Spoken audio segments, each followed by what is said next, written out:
everyone, it's your girl Basia.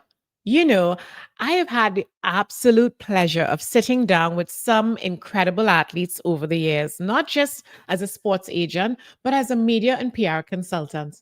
Men who have inspired millions, both on and off the field, like the second fastest man alive, Jamaican track star Yohan Blake, to the one and only cricket champion and entertainer, Dwayne Bravo.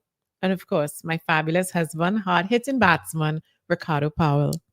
Each of them shared not just their wins, but their wisdom, their journey, and what keeps them grounded when the spotlight fades. So I thought it was only right to take a little trip down memory lane and share some of my favorite moments with you all. Take a look. When I grew up, I always knew that I would do very well. I wanted to be a successful businesswoman and I'd become really rich. And once I got rich, I would be happy for the rest of my life. Mhm. I'd have no more problems. Yeah. What were your thoughts? And did you also feel like when you were younger and you make it and at the time you realize that, hey, you know what? I'm going to get out of here one day and give my mother this or give my father this and do this. Did you feel that money will just take away all your problems at that particular point in your life? I don't think it's just only you alone. I just think it's majority of people think that as well. Of course Yeah. I do. Because back then you just think say your money was just everything and it can just solve all the problems All the until problems. you have reached a stage in your life where say money don't bring happiness. I see some of the Money will bring happiness. still see Yeah. some of the wealthiest man them still sad and just Yeah. don't know what to do do with it. Yeah. But yeah, man, definitely I was thinking that, say I pass the Range Rovers on the road, I say I want one of that. I try to, I definitely I go have that. And I see this when I go in school, I pass this because I said that's mine. Yes. So and now Once you get that, you'll be totally happy. definitely. The biggest lie I ever told myself. I tell myself that, but I would say it was not entirely a lie because I get to achieve all of that. No, When you get to that level and achieve all of that, you say, okay, some of what is not a lie, it has come true. yes. But it's the happy part now. Where is the The family? lie was not in the fact that you wanted to achieve these things. Like for me, I wanted to achieve these things, but the lie was that it would make me happy. If I had to go back and talk to myself, the little girl in me, I'd be like, listen, you need to be happy before you get these things so that you can totally enjoy it. yeah. What? You But trust me, it has changed my life. To be honest, I see where my mom could actually flush a toilet, which was good because we grew up tough, and that was really happy for me to making her live in the movies they say happily ever after, a Cinderella life. Yeah. And I just try to create that so she don't have to work, she don't have to worry about anything God like bless that. you. Yeah, and I just thank God every day for that, taking me out so I can be that breadwinner for the family. Yeah. So do you find it a lot of people can't carry that anchor, that role? Is that difficult for you at times? Do you ever feel like, oh my God, I'm responsible for my whole family? This is a lot. Do you ever feel? I will say a blind alone feel, but definitely every day.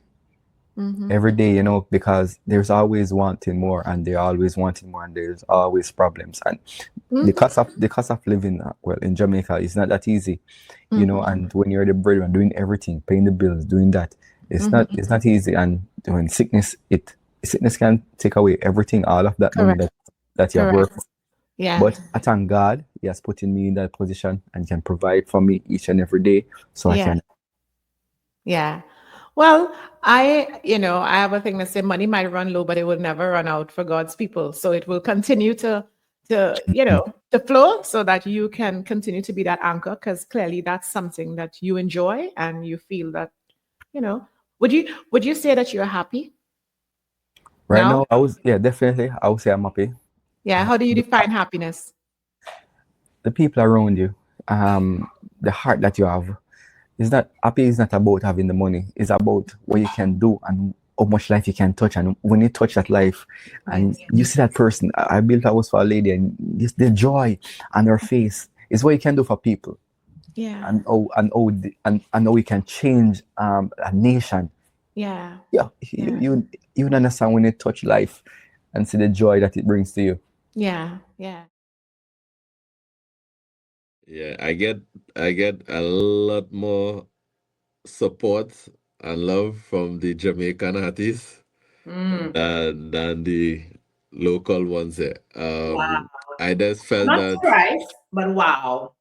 yeah, it's a wow factor, is an eye opener Hmm. because even like sometimes I go in a little depression in terms of like why I really put my money in this. Like even my Jamaican friend and them they say to me, Bravo, Mm-hmm. if you had put something like this in Jamaica, Wow. Jesus Christ, Bravo, you can't stop counting money. The studio Yeah. will never be empty. And Yeah. they hear it from, so like Sizzla record. I don't even know how much songs Sizzla have in this system here. Over 20 songs. Wow. You understand? Sizzla will come here and spend days upon days. Even my team who work here, my engineer and my other Yeah. songwriter, they will leave. Hmm. They'll come the next day, boss, boss, Yeah. Sizzla, mash up, mash up. So Yeah. if I call the names of the Jamaicans heavyweight that come pass through the studio, Call them, please. I want to know. And I want the um, people to know. is like Bojo, Mm. Got Beanie, Beanie. Bounty, Hmm. Sizzla, Hmm. The Anthony top. D, Top. Dexter Daps, Mm. Burna Boy, Mm-hmm. I saw that one. Popcorn, Yeah. um, who again. So that is like 8 heavyweights there. Yeah. Christopher Martin, Wow. Mr. The G top of also the come. Caribbean. Who's that Eh? one? Sorry. A What's guy the last named one? Mr. G, Goofy. He produced, he come down, he saw my artist in Jamaica. He came down to Trinidad to do a production with her. Hmm. So that's like 10 heavyweights I call there, Hmm. right? Um, when I come back here now, it only so like obviously Bungie fan, do Mm-hmm. some stuff here. Um, Lyrical, Patrice, Mm-hmm. but they come after, you The know. big ones came. They come after, and I wish they could continue to come. Like at the end Yeah. of the day, you have a facility like this. I mean, everybody have their It's little the comfort. art. Everybody had a little comfort where they would rather go and record and stuff. Yeah. But when I put out my production this season, my rhythm, the pineapple rhythm, I remember that. I made it a duty that all who is to record on my rhythm has to do their recording session at my Correct. studio. Yeah, Respect you. yeah. So lyrical come, Rupee pull up, Ruby, Patrice. yeah. I Yeah, think I so saw Alison there as well, or she just visited. Allison Hines, yeah. Now Yeah. the buzz started to happen, and again, any artist who walk in this building, they just have this wow factor, like wow, I didn't No, even know this is here. I have been told word on the street by people who know what studios Yeah, are that it this is is. the number one recording studio in the Caribbean, hands Yeah, down. yeah, it is. It is. It And is. I'm so proud of you, friend. I mean, Yeah, like, and you know, you know who told us about this? A Jamaican, right? Jamaican told us. yeah. Okay. Yeah, Yeah. yeah. No, I see them don't play with the music. Eh? I watch. That's why they're the I top music watch in the all of Caribbean. them. I watch all of them when they come here. It's Hmm. like they literally become kids again. Wow. They don't want to leave. Wow. It's like them men and them just work and record and record. Mr. Vegas is the next one. Oh my God, I really? forget Mr. Vegas. Yeah, Mr. Vegas, as he Yeah, came here around carnival time. And look yeah. how simple it was. I bounced him up in an event in Hmm. carnival time. I say, yo, General, how long in Trinidad for? Mm-hmm. He say, here till after carnival, right? I say, well, my studio here, that's where you pass through. Just come and have a look. He said, yeah, man. Exchange number, right? I Mm-hmm. message him the next day. Say, yo, big boss, this is the link. Whenever you're ready, just let me know. And I never forget it was this party, Adrian Chandler party, Picnic. It was Mm-hmm. a big party, yeah? Yeah. I in the party. And Vegas messaged me and said, yo, studio open? Hmm. Yeah. What I mean if studio open? That time the studio ain't open. I say, oh, our studio always open. I say, all Yeah. right, link up. What? I Paula Yeah. and Pura and all of you in the party. I say, yo, Yes. I had to leave. Business. Yeah, I link up my brother and I say, yo, link up, go and open up the studio for me. Yeah. And then I went and pick up Vegas. He was staying on by close to higher day on the ship. Yeah. I pick him up. And listen, the Hmm. man come here. The man didn't come to recording. The man come to the see the space. And when the man see the space and see the energy and Mm-hmm. the man end up Mm-hmm. recording 4 songs in a Yeah. 4 One of the most important thing in terms of our life together, a lot of people will call it marriage, but I call it our life together because many people are married, but they're not living a married life, and many people are together, but they're not living together. So our life together over the last 25 years it's been a journey. It's been one of a lot of happiness, a lot of sad moments at times, and a lot of ups and downs. And I think we have shared that growth together, which is the most important thing to me, because Mm-hmm. when you're growing and if you're not growing with that person in the same way, then life becomes even harder. And I'm not saying that Yeah. at times we weren't on the same page. I think just like every relationship, we grow differently. We want sometimes different things, but at the end of the day, if we're on the same path to achieving Yeah. our respective goals, I think that is the most important thing. And on my end, in terms of my wife, has supported my goals 100%. Have I No, been the 200. 200. Correction. 200%? Have I Good. been the same on my end supporting her? No, because at the end of the day, my career was a little bit different in the form of that. From a supporting point of view from my wife, I needed her there to be able to do that. And looking back in terms of many things that I did then, if I were to repeat my journey, I would have done it differently. Well, we'll talk about that different later on. I can't wait to hear what you would have done differently. But so as you said, we've built this life together through the ups and downs.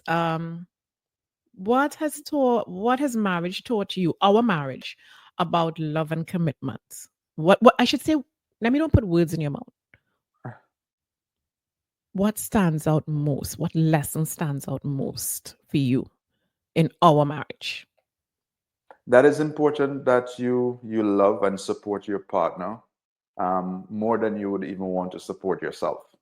Because when you love like that, I think Mhm, there's nothing holding back. There's no taking for granted.